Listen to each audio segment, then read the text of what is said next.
How to switch multiple accounts on Facebook application.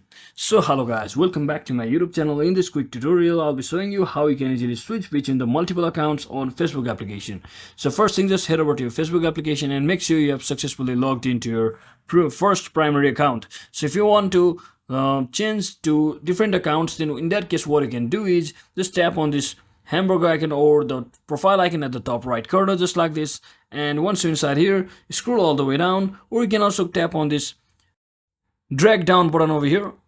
You can simply tap on it just like this, and you will be seeing a lot of options to log into your another account if you have already added another account. So in that case, if you haven't already added another account, in that case you won't be able to log in or switch between different accounts since you haven't created any other account, multiple accounts. So as you can see, when I click on this login to another account option, I'll be getting different options to choose from. But if you haven't added any other account, then in that case what you can do first is just click on this logout button over here of your Facebook page. You can click on this login to another account button over here and just log in with your new login credentials if you have one already created one,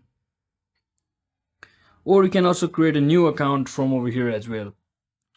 So in case you have already added your Facebook account, then just tap on this profile icon at your top right corner and you can see there is a quick switch button over here. So you just tap on that, or you can also click on this drop down menu and choose any of the accounts from over here and just click on any of these accounts just like this, and you should be successfully logged into that new particular existing account just like this. So I hope this video was helpful guys. If it was, don't forget to like and subscribe to the channel. See you on the next one.